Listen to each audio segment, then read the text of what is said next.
Hello and good morning everyone. I welcome you all at Eduvers IS. I hope everyone is doing well. So today is 18 November 2024 and we are going to discuss important news and articles from The Hindu and The Indian Express. So let's see the topics which we are going to cover here today. First article here is India and Nigeria will join hands to tackle terrorism. So इस article को हम यहाँ पूरी detail में discuss करेंगे. Then we will discuss about historic flight test of hypersonic flight. तो यहाँ पर इंडिया ने क्या किया है, एक फ्लाइट टेस्ट किया है हाइपरसोनिक फ्लाइट का. तो इसमें देखिए ज़्यादा डिटेल्स अभी हमारे सामने निकल कर नहीं आई हैं, बट हाइपरसोनिक फ्लाइट क्या होता है, टेस्ट में क्या क्या चीज़ें निकल कर आती हैं, हमारे लिए कैसे ये बेनिफिशियल हो सकता है, इसके बारे में हम डिस्कस करेंगे. फिर वही हम बात करेंगे बुलडोजर जस्टिस के बारे में. ऑलरेडी कवर टॉपिक है बट हम इसको एक बार फिर से यहाँ पर देखेंगे. फिर हमारा ग्रोइंग एपिडेमिक, इसमें डायबिटीज़ के बारे में बताया गया कि डायबिटीज़ आज के टाइम पे एक नॉर्मल यहाँ पर बीमारी नहीं बन गई है, ये एक तरीके से एपिडेमिक की तरह क्या हो रहा है, आपका स्प्रेड हो रहा है. ठीक है. फिर हम बात करेंगे lady Justitia then tuna fish के बारे में यहाँ पर बात किया जाएगा. So these are the topics which we are going to cover here today. So make sure you are watching the video till end so that you can cover up all these topics here. And for PDF join Telegram channel Eduvers IS. Link is provided in a description box. You can join via link or you can directly join by search. You will find this channel जहाँ पर आपके साथ ही पूरी जो PDF है इस analysis की वो शेयर की जाती है. तो चलिए स्टार्ट करते हैं, देखते हैं पहला article. So India and Nigeria will join hands to tackle terrorism, piracy, drug trafficking, Prime Minister. तो देखिए यहाँ पर हुआ ये है कि नाइजीरिया का, देखिए ये सारी चीजें आई कहाँ से, इसके बारे में बात करते हैं. तो नाइजीरिया का यहाँ पर जो सेकंड हम कह सकते हैं कि मोस्ट ऑनर्ड अवार्ड होता है, ये किसको मिला है, यहाँ पर प्राइम मिनिस्टर नरेंद्र मोदी जी को मिला है. ठीक है. So prime minister Narendra Modi and president Bola Ahmed exchange of agreement in Abuja. तो यहाँ पर ये एग्रीमेंट भी हुआ है और उनको यहाँ पर ये हाई प्रायोरिटी वाला ये जो अवार्ड है ये दिया गया है. तो उसके कारण यहाँ पर थोड़ा सा ये, so India accord high priority to its strategic partnership with Nigeria and it will work toward boosting ties in a range of areas including defence, energy, trade. Prime minister Narendra Modi ने यहाँ पर ये कहा है. ठीक है. So in his revised opening remark at the meeting mister Modi identify यहाँ पर जो टेररिज्म है, सेपरेटिज्म है, पायरेसी है, ड्रग ट्रैफिकिंग है, मेजर जो चैलेंजेस हैं, इसको यहाँ पर दोनों कंट्रीज एक साथ आएंगी और कैसे यहाँ पर टैकल किया जाएगा इसके बारे में बातचीत की गई है. ओके. सो prime minister Narendra Modi receive Nigeria second highest national award. Nigeria का जो सेकंड हाईएस्ट नेशनल अवार्ड है, जिसको हम क्या कह रहे हैं यहाँ पर, grand commander of the order of the Niger. तो इस अवार्ड को यहाँ पर रिसीव किया है, making him the second foreign dignitary to receive the distinction. मतलब कि ये जो अवार्ड है, सबसे पहले यहाँ पर जो क्वीन एलिजाबेथ थी उनको ये मिला था, उसके बाद है ना, कोई अगर फॉरेनर्स की बात करते, लाइक नाइजीरिया एक कंट्री है तो वो तो अपने कंट्री के लोगों को देंगे, लेकिन यहाँ पर फॉरेनर्स को भी रिकॉग्नाइज किया जाता है. तो ये कहा गया है कि लाइक जो क्वीन एलिजाबेथ थी उन्होंने सबसे पहले इस अवार्ड को रिसीव किया था. आफ्टर दैट यहाँ पर प्राइम मिनिस्टर नरेंद्र मोदी जी ने इस अवार्ड को यहाँ पर रिसीव किया है. सो Nigerian president Bola Ahmed Tinubu honoured prime minister with the shares was seen wearing a badge on his black Nehru jacket. He is the second leader after Queen Elizabeth to receive the award. Okay, so after receiving the award, Prime Minister Narendra Modi thanked the government and people of Nigeria of the honored and honored to be confirmed. ये यहाँ पर सारी बातचीत चलती है कि हम जो हमारी फ्रेंडशिप है इसको और आगे तक यहाँ पर लेकर जाएंगे. तो ये आप यहाँ पर देख सकते हैं. Okay. So I hope this one is clear. Next move करते हैं. Next article is India conducts historic flight test of hypersonic missile with a range of 1500 kilometre. तो इंडिया ने यहाँ पर अभी ये टेस्ट किया है. ठीक है. अभी ये आपकी टेस्टिंग हुई है, पूरा यहाँ पर चीजें निकल कर नहीं आई हैं. सो संडे को क्या हुआ, यहाँ पे अनाउंसमेंट हुआ है कि यहाँ पर जो हाइपरसोनिक मिसाइल है जिसकी रेंज यहाँ पर कितनी 1500 किलोमीटर तक की है. ओके. तो इसका भी यहाँ पे टेस्ट किया गया है और ये टेस्ट यहाँ पर सक्सेसफुल रहा है. सो जो DRDO है, DRDO ने इस फ्लाइट टेस्ट को कंडक्ट किया था on Saturday from doctor APJ Abdul Kalam island से ऑफ उड़ीसा. जो आपका उड़ीसा का कोस्ट है वहां पर डॉक्टर APJ अब्दुल कलाम एक आइलैंड है. तो आपको देखिए यहीं से छोटी छोटी चीजें निकल कर आ जाती हैं. आपसे क्वेश्चन ऐसे ही पूछा जा सकता है like doctor APJ Abdul Kalam island. तो हमारे जो छोटे छोटे एग्जाम्स होते हैं ना, वहां से इस तरीके से करंट अफेयर्स बनते हैं. So missile is design to carry various payloads for ranges greater than 1500 kilometre for all the services of the armed force. तो ये सिर्फ यहाँ पर नेवी के लिए नहीं है, ना ही एयरफोर्स के लिए है, ये तीनों सर्विसेज के लिए है। और इसको इतना ऐसा डिजाइन किया गया है कि 1500 किलोमीटर का जो पेलोड है ना, 1500 किलोमीटर तक हायर जो वेरियस जो पेलोड्स होते हैं हमारे, मतलब कि वो कितना सामान लेके जा सकता है। लाइक हम बात करते हैं कि आपकी कार है तो उस कार की कैपेसिटी कितनी है ना। तो ये होता है कि उस कार की कैपेसिटी, मान लीजिए उसमें यहाँ पर 10 लोग बैठ रहे हैं, कोई ऐसी कार है इसमें यहाँ पर 10 लोग बैठ सकते हैं, लेकिन अगर 12 बैठेंगे तो ये ज्यादा टाइम तक नहीं चल पाएगी, कोई ना कोई प्रॉब्लम आ जाएगी। लेकिन अगर इसकी कैपेसिटी 10 है, यहाँ पर बैठ सकती है 10 बैठ सकती है, यहाँ पर 9 बैठ सकते हैं, तो ये बहुत अच्छी कार है ना। लेकिन 12 बैठ जाएंगे तो कहीं ना कहीं उसमें प्रॉब्लम आ जाएगी। तो इसमें यहाँ पर इस तरीके से डिजाइन किया है कि जो वेरियस पेलोड्स होते हैं, मतलब कि जो कैपेसिटी है वो 1500 किलोमीटर रेंज तक यहाँ पर आराम से जा सकती है, जो कि हमारे तीनों जो आर्म फोर्स सर्विसेज है उसके लिए बेनिफिशियल होगी। So the missile was tracked by various range system deployed in a multiple domains, the flight data obtained from down range shipment, ये सारी चीजें इसमें आ जाती हैं। तो यहाँ पर ये वाला पॉइंट आपके लिए इंपॉर्टेंट हो जाता है that this missile has been indigenously developed। आपको ये याद रखना है कि जो मिसाइल है इसको हमने indigenously बिल्ड किया है।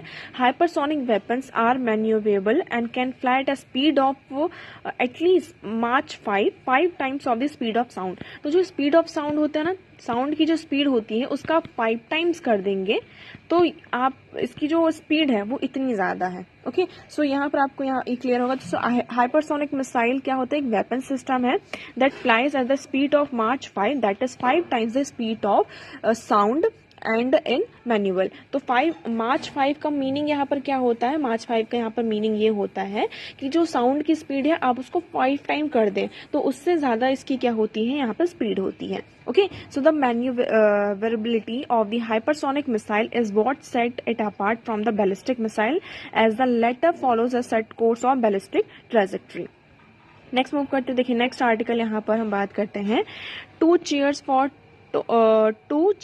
The top court bulldozer judgment. तो यहाँ पर देखिए आप सभी को पता है बुलडोजर राज, जिसको आप सभी को पता है, लाइक कहीं पर भी कोई, मतलब कि जो कई बार हमने ये देखा कि गवर्नमेंट क्या होती है, कोई यहाँ पर प्रॉपर्टी है, उनको लगा कि इलीगल है, ऐसा वैसा है, कोई भी केस आता है तो सबसे पहले क्या किया जाता है, उस प्रॉपर्टी को डिमोलिश किया जाता है, उसमें बुलडोजर चलवा दिया जाता है। तो सुप्रीम कोर्ट ने यहाँ पर इसका जजमेंट दिया, लेकिन इस आर्टिकल में ये कहा जा रहा है कि जजमेंट देने में थोड़ा सा सुप्रीम कोर्ट ने देरी कर दी है। ठीक है, so last week the supreme court of India handed down the judgment dealing with what has come to be known as bulldozer raj. For the last 3 years in many parts of India, municipal authorities had taken to demolishing people's home if they were accused of an offence, especially in the wake of communal tension। तो देखिए ये कहा जा रहा है कि जैसे कोई भी प्रॉब्लम आती है ना, कोई भी जैसे कि ये XYZ पर्सन यहाँ पे किसी भी चीज का इसको हमने एक्यूजेशन लगाया, ये एक्यूज्ड है, लाइक स्पेशली यहाँ पर जो कम्युनल टेंशंस होते हैं ना, कम्युनल वाले जो प्रॉब्लम्स होते हैं, केसेस आते हैं, तो उस केस में अगर कोई ये XYZ पर्सन क्या है आपका एक्यूज्ड है तो उसको क्या कर दिया जाता है, उसका घर सबसे पहले तोड़ा जाता है। ठीक है, ये चीजें यहाँ पर चल रही हैं और लार्ज स्केल पर इसका प्रोटेस्ट भी होता है, बट अभी तक जैसे कि हमने देखा कोई इस पर एक्शन नहीं लिया गया। लेकिन अब सुप्रीम कोर्ट ने इस पर यह कहा है, in it judgment the supreme court came down heavily on this practice noting that it violated the basic principle of the rule of law. यहाँ पर सुप्रीम कोर्ट ने ये कहा कि अब इस पर ज्यादा फोकस किया और ये कहा है कि ये जो हमारे बेसिक प्रिंसिपल है रूल ऑफ लॉ के, द सेपरेशन ऑफ पावर के, है ना, the turn the executive into जज, ज्यूरी एंड एग्जीक्यूशन, ये इसको क्या कर रहा है, वॉलेट कर रहा है। पहली चीज तो ये, the court declare that no person home could be demolish merely because they stood accused or even convicted of an offense। तो यहाँ पर सुप्रीम कोर्ट ने ये कहा कि आप किसी भी पर्सन का जो घर है उसको डिमोलिश नहीं कर सकते जस्ट बिकॉज आप वो एक उसके ऊपर एक्यूजेशंस लगाए गए हैं, वो एक्यूज्ड है या फिर उसको कन्विक्ट किया गया है किसी भी ऑफेंस के लिए। यहाँ पर कुछ गाइडलाइन सेट होने चाहिए जिससे कि हम इस तरीके के जो एक्शंस हैं स्टेट के द्वारा, दीज काइंड्स ऑफ एक्शंस को हम यहाँ पर क्या कर सके, प्रिवेंट कर सके। तो ये सबसे चीजें आ जाती हैं, तो इसमें यही सारी चीजें कही गई। तो अब इसमें ये कहा गया कि देखिए अगर कोई भी पर्सन है, अगर आप उसका यहाँ पर घर डिमोलिश भी करना चाहते हैं तो सबसे पहले आपको क्या करना पड़ेगा, 15 डेज का प्रायर नोटिस देना पड़ेगा। आफ्टर नोटिस भी यहाँ पर क्या है, 15 डेज तक वो क्या कर सकते हैं, रिसाइड कर सकते हैं, लाइक उनको प्लेस नहीं मिला, जो भी XYZ रीजन है। ठीक है, अगर और उसके साथ साथ यहाँ पर क्या होना चाहिए, कंपनसेशन भी प्रोवाइड करना चाहिए। तो देखिए यहाँ पर हम देखेंगे, वी विल सी, तो supreme court observe that house can not be demolished even if the person has been convicted while hearing the petition challenging bulldozer action, यहाँ पर सुप्रीम कोर्ट का कहना है। ठीक है, so how can house be a demolish just because he is accuse, मतलब कि अगर कोई पर्सन एक्यूज है तो यहाँ से आप कैसे यहाँ पर अंदाजा लगा सकते हैं कि उसका घर क्या कर देना चाहिए, आपको तोड़ देना चाहिए। तो इसमें यहाँ पे एक कंसर्न उठाया गया है, तो ये कहा गया कि हमको जो भी बेसिक स्ट्रीमलाइन प्रोसीजर है उसको फॉलो करना होगा, आपको यहाँ पर कंपनसेशन भी प्रोवाइड करना होगा, विद दैट उसको आपको प्रायर नोटिस देना होगा कि लाइक अगर कोई भी, ठीक है आप एक्यूजेशन की नहीं बात करते, आप किसी इलीगल स्ट्रक्चर को भी यहाँ पे तोड़ने जा रहे हैं तो पहले भी उसमें आपको क्या करना होगा, नोटिस प्रोवाइड करना होगा, ठीक है, आपको नोटिस यहाँ पर जरूर देना होगा। So I hope this article is clear, इसमें आपको इतना ज्यादा इन्वॉल्व होने की जरूरत नहीं है। नेक्स्ट हम बात करते हैं, नेक्स्ट आर्टिकल है यहाँ पर हमारा ग्रोइंग एपिडेमिक। तो यहाँ पर हम बात कर रहे हैं किसकी, इंडिया हैज, हमारा टारगेट है कि 2030 तक हम क्या करेंगे, डायबिटीज को हमें क्या करना है, एलिमिनेट करना है। इवन WHO का भी यही टारगेट है, तो इंडिया का भी यही टारगेट है कि हम एटलीस्ट क्या कर सकें, जो डायग्नोसिस है कि 2030 तक जो भी जितने भी लोग हैं डायबिटिक हैं उनका हम डायग्नोसिस तो कर पाए, कोई इंसान यहाँ पर पीछे ना छूट जाए कि उसको डायबिटीज है हमने उसको डायग्नोस नहीं कर पाया। हम बात करते हैं, देखिए अब हम we will talk about here 1990 में यहाँ पर जो केसेस थे पूरे वर्ल्ड वाइड बताया जा रहा है वो कितने थे, 200 मिलियन केसेस थे, ठीक है, कितने, 200 मिलियन। नाउ 2024 में अगर हम देखते हैं तो ये केसेस बढ़कर कितने हो चुके हैं, 800 मिलियन, कितने, 800 मिलियन, ये कोई छोटा मोटा नंबर नहीं है। ओके, जो प्रेवलेंस है हम यहाँ पर देख रहे हैं 7 to 14% जो हुआ है एडल्ट्स में स्पेशली, ये क्या हुआ, डायबिटीज आपका बढ़ा है। अब इसमें मेन रीजंस क्या क्या हैं, इस आर्टिकल में बहुत ही अच्छे तरीके से एक्सप्लेन किया गया। हम डायबिटीज तो आप सभी को पता है, ठीक है, आपकी डायबिटीज क्या होती है, 2 टाइप्स की होती है। पहले हम डायबिटीज के बारे में समझ लेते हैं और फिर इस आर्टिकल में क्या है उसको हम यहाँ पर समझेंगे। देखिए डायबिटीज क्या होता है कि जब आपकी बॉडी में जो ग्लूकोज का लेवल होता है ना, वो बढ़ जाता है। क्यों बढ़ जाता है, क्योंकि जो इंसुलिन नाम का एक हार्मोन होता है जो कि पेनक्रियास के द्वारा यहाँ पर रिलीज किया जाता है, वो हार्मोन यहाँ पर क्या करता है, जो भी ब्लड में ग्लूकोज का लेवल है उसका काम ही इंसुलिन का ये है कि ब्लड में ग्लूकोज का लेवल जो है इसको रेगुलेट करना, इस हार्मोन का काम ये है। लेकिन वो उसको क्या कर पा रहा है, रेगुलेट नहीं कर पा रहा है। ड्यू टू दैट यहाँ पर ब्लड में शुगर का जो लेवल होता है, आई मीन ग्लूकोज का जो लेवल होता है वो राइज होता जाता है और उससे डायबिटीज हो जाती है। इससे फिर हमारे जो अदर, देखिए डायबिटीज आपकी ब्लड में क्या ग्लूकोज का लेवल यहाँ पर बढ़ जाने के कारण होता है, लेकिन इसके कारण बहुत सारी अदर बीमारियां भी हो जाती हैं। यहाँ पर हार्ट अटैक की, कार्डियोवास्कुलर जो हम डिसीज करते हैं, उसके बाद हाइपरटेंशन भी यहाँ पर हो जाता है। आपके वेरियस जो ऑर्गन फेल्स है वो होता है, लाइक ब्लाइंडनेस होता है, किडनी फेल हो जाता है, हार्ट अटैक होता है, स्ट्रोक्स होते हैं और लोअर लिम्ब एम्पुटेशंस भी हमें यहाँ पर देखने को पड़ते हैं। तो ये डायबिटीज के कारण आपको एक बीमारी के कारण यहाँ पर 10 बीमारी उसके साथ अलग से आती हैं, एसोसिएट होती हैं।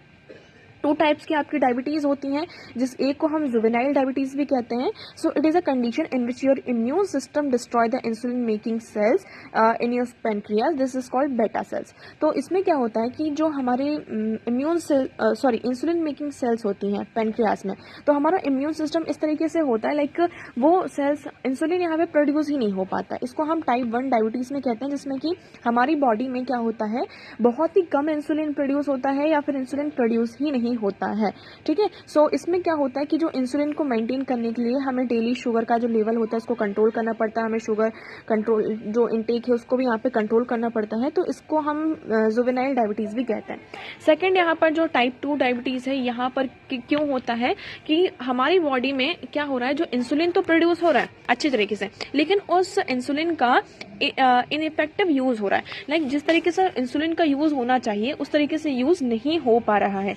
जैसे कि आप इसको एग्जाम्पल लीजिए, आपकी जैसे कि आप पैसों से आप इसका एग्जाम्पल लीजिए, ठीक है, पैसों का एग्जाम्पल लेते हैं, यहाँ पे मनी का हम एग्जाम्पल लेते हैं कि इसमें हमने टाइप 2 में देखा कि हमारे पास पैसे तो बहुत सारे हैं लेकिन हमें पता नहीं कि उसे हमें कैसे यूटिलाइज करना है, हम किसी भी तरीके से इसको खर्च किए जा रहे हैं, एक्सपेंड किए जा रहे हैं, ठीक है। लेकिन इसमें क्या है, हमारे पास पैसे ही नहीं है कि जो हमारी बेसिक नीड्स है हम उसको क्या कर पाए, मीट अप कर पाए। तो आई होप आपको यहाँ पे डिफरेंस थोड़ा समझ में आ रहा होगा। इसमें इंसुलिन कम प्रोड्यूस होता है, इसमें प्रोड्यूस तो होता है लेकिन उसका कैसे यूटिलाइजेशन होना है, कैसे यूज होना है, तो वो हमारी बॉडी आइडेंटिफाई नहीं कर पाती है। तो ज़्यादातर हम ये देखते हैं कि हमारे उसमें टाइप 2 डायबिटीज़ भी होती है और इसका मेन रीज़न ये है कि फिजिकल इनएक्टिविटी होना, लाइक हम 24 घंटे मतलब 8 से 9 घंटे तक यहाँ पर कंटिन्यूसली बैठे रहते हैं, कोई भी फिजिकल एक्टिविटी नहीं होती है यहाँ पर, ना खेलने जाते हैं ना कूदने जाते हैं, कोई भी मतलब इस तरीके से, और हम बाहर का जो प्रोसेस्ड फूड है उसका इंटेक ज़्यादा करते हैं, इसके कारण यहाँ पर क्या होता है,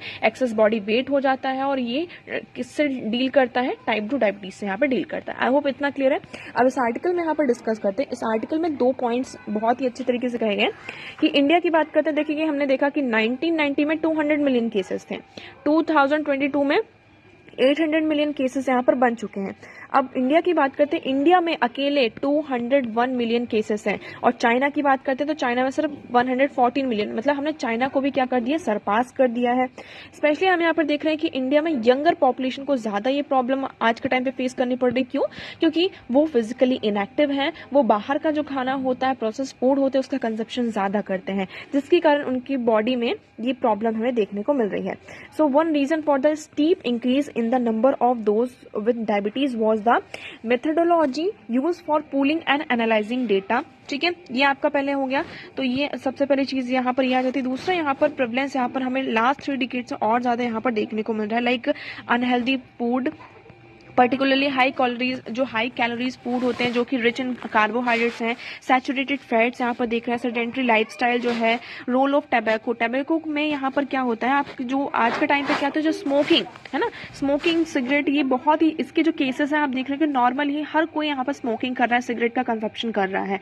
तो सिगरेट में क्या होता है, आपको एक निकोटिन नाम का सब्सटेंस मिलता है, जो और टैबैको में भी ये सब्सटेंस होता है, जो कि क्या करता है, जो इंसुलिन प्रोड्यूसिंग बीटा सेल्स होती हैं, जो बीटा सेल्स होती हैं, ये इसको क्या कर देता है, इसका जो फंक्शन है उसको इम्पेयर कर देता है। तो बीटा सेल्स ही क्या करती हैं, यहाँ पर इंसुलिन को प्रोड्यूस करती हैं, तो इंसुलिन ही हमारी बॉडी में क्या होता है, प्रोड्यूस नहीं हो पाता है प्रॉपर्ली। तो ये निकोटिन बहुत ही ज़्यादा हार्मफुल होता है। अब तो देखिए सिगरेट आप लोगों ने देखा ही होगा कि हमारे लिए अब यहाँ से कितना ज़्यादा हार्मफुल हो जाता है। सो आई होप दिस आर्टिकल यहाँ पर ये जो आर्टिकल है आपको क्लियर होगा। और आज के टाइम पर ये जो हम देख रहे हैं कि डायबिटीज़ एक एपिडेमिक की तरह यहाँ पर हमारे सामने निकल कर आ रहा है। आए दिन हर दूसरे पर्सन को आप देखेंगे यहाँ पर डायबिटिक होगा वो। नेक्स्ट हम बात करते हैं, नेक्स्ट आर्टिकल है हमारा the new जस्टिटिया and re imaging justice. तो देखिए ये आर्टिकल में ऐसा कुछ नहीं है, वैसे हमने इसको डिस्कस किया हुआ है। आपकी यहाँ पर जो पहले जो स्टैचू थी है ना, आप लोग कोर्ट वगैरह में देखते होंगे, तो इस तरीके का स्टैचू था जिसमें उनके हाथ में ये तराजू होता था, बैलेंस बताते थे, और ये ब्लाइंड फोर्ड थे, और ये थोड़ा वेस्टर्न यहाँ पर था। तो उन्होंने इसको चेंज करके अब क्या किया है, जो ब्लाइंड फोर्ड है उसको हटा दिया है, साड़ी पहना दिया है, और हाथ में कॉन्स्टिट्यूशन है। तो पहले ये कहा था कि मतलब ब्लाइंड फोर्ड का मतलब ये था कि कानून अंधा है, कई कुछ लोग इसको इस तरीके से इंटरप्रिटेट करते थे, लेकिन यहाँ पर मेन जो ये था ऑब्जेक्टिव था उनका ये था कि लाइक कानून अंधा नहीं है, कानून यहाँ पर सभी को हर मतलब कि कोई भी सामने है, चाहे वो किसी ऊंची जात का हो, लोअर कास्ट का हो, या फिर अपर कास्ट का हो, किसी भी रिलीजन से बिलोंग करता है, कानून सबको एक जैसा देखता है। तो अब ये ब्लाइंड फोर्ड हटा के यहाँ पर अब ये कर दिया कि लाइक यहाँ पर जो कानून है ना, लॉ सभी को इक्वली यहाँ पर देखता है। और ये थोड़ा सा हम कॉलोनाइजेशन की तरफ जो इंडियननेस है उसको ज़्यादा प्रेजेंट करने के लिए साड़ी और कॉन्स्टिट्यूशन, जो कॉन्स्टिट्यूशन ही क्या है हमारा सुप्रीम है, इस चीज़ को मतलब कि डिनोट करने के लिए हमारा न्यू स्टैचू यहाँ पर आया है। आई होप ये आपको क्लियर होगा, इसमें आपको इतना ज़्यादा इन्वॉल्व नहीं होना है। नेक्स्ट हम मूव करते हैं, हमारा नेक्स्ट आर्टिकल है और आज का हमारा लास्ट आर्टिकल है, centre aims to make Andaman and Nicobar island a tuna hub export. तो यहाँ पर देखिए सेंट्रल गवर्नमेंट क्या चाहती है, टूना नाम की एक फिश है, ठीक है, तो ये चाहती है कि इंडियन ओशन में भी जो इनका एक्सपोर्ट है ना, इंडियन रीजन में हम देखते हैं कि जो 2023 या 24 में इनका जो एक्सपोर्ट है वो 31.83% जो क्या हुआ है आपका इंक्रीज हुआ है, 83% यहाँ पर इंक्रीज हुआ है। तो ये कमर्शियली हमारे लिए बहुत ही ज़्यादा वैल्यूएबल फिश हो जाती हैं। तो ये कहा जा रहा है कि लाइक हमारा जो कोस्टल रीजन है, लाइक हम ऐसे बात करते हैं तो इन रीजन्स में तो हम यहाँ पर फिशिंग करते हैं सारी चीज़ें, लेकिन हमें क्या करना होगा, अंडमान एंड निकोबार को भी इसमें ऐड करना होगा, जिससे कि हम क्या कर सकते हैं, जो अंडमान निकोबार एक तरीके से एक्सपोर्ट हम हमारे लिए बन सकते हैं। तो टूना फिश के बारे में देख लेते हैं, जैसे कि आपने इसकी पिक्चर यहाँ पर देख ली, इस तरीके से आपकी टूना फिश होती है। So they are pelagic marine fish spreading their entire life relatively near the surface of tropical, sub tropical and temperate ocean and sea. ये आपको मेनली जो टेम्परेट ओशन है, सब ट्रॉपिकल, ट्रॉपिकल रीजन में देखने को मिलेंगे। तो there are 7 main species of tuna, यहाँ पे 7 स्पीशीज होती हैं। हैबिटाट की बात करते हैं, ट्रॉपिकल और टेम्परेट रीजन में ऑल ऑफ द ओशन आपको देखने को मिलेंगे। जो टेम्परेचर होना चाहिए वाटर का वो 12 डिग्री सेल्सियस से ज्यादा नहीं होना चाहिए, इसमें वो स्विम आसानी से कर सकती हैं।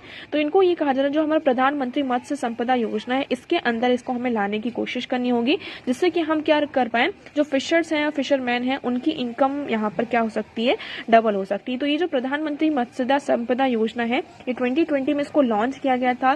फार्मर, जो फिश फार्मर्स हैं और फिशर्स हैं कंट्री में हमारे, उनकी इनकम को डबल करने के लिए। ठीक है, तो ये एक आपकी अम्ब्रेला स्कीम है। इसमें 2 सेपरेट कंपोनेंट्स है, लाइक आपका पहले क्या है, central sector scheme and centrally sponsored scheme के अंदर यहाँ पर दोनों चीजें आ जाती है, लाइक सेंटर की तरफ से यहाँ पर होगा। तो इससे क्या होगा, जो प्रोडक्शन है, प्रोडक्टिविटी होगी, इसमें एनहेंसमेंट होगा। पोस्ट हार्वेस्ट जो मैनेजमेंट इंफ्रास्ट्रक्चर उसको बढ़ाने की कोशिश की जा रही है, और fisheries management and regulatory framework को भी बढ़ाने की कोशिश की जा रही है। कुछ दिनों पहले हमने एक आर्टिकल डिस्कस किया था, जिसमें हमने ये कहा था कि फिशरीज में हम क्या करेंगे, ड्रोन का यूज करेंगे, जो कि हमारे लिए क्या हो सकती है, फिशरमैन्स के लिए यहाँ पर बहुत ज्यादा बेनिफिशियल हो सकती है। ओके, सो आप वहां से इन दोनों आर्टिकल्स को क्या कर सकते हैं, कनेक्ट कर सकते हैं कि फिशरीज को हम किस तरीके से, लाइक यहाँ पर आप क्वेश्चन बना सकते हैं कि जो फिश हैं, फिश फार्मर्स हैं, उनको कहाँ से क्या क्या बेनिफिट्स मिल सकते हैं। Okay, so I hope this one is clear. तो आज की न्यूज़पेपर में देखिए इतने इंपॉर्टेंट आर्टिकल्स थे। आई होप आपको सारी चीजें क्लियर हो, but still if you have any doubt you can ask in comment section.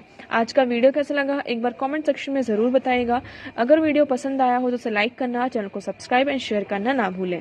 So that for all today, thank you so much for discussion.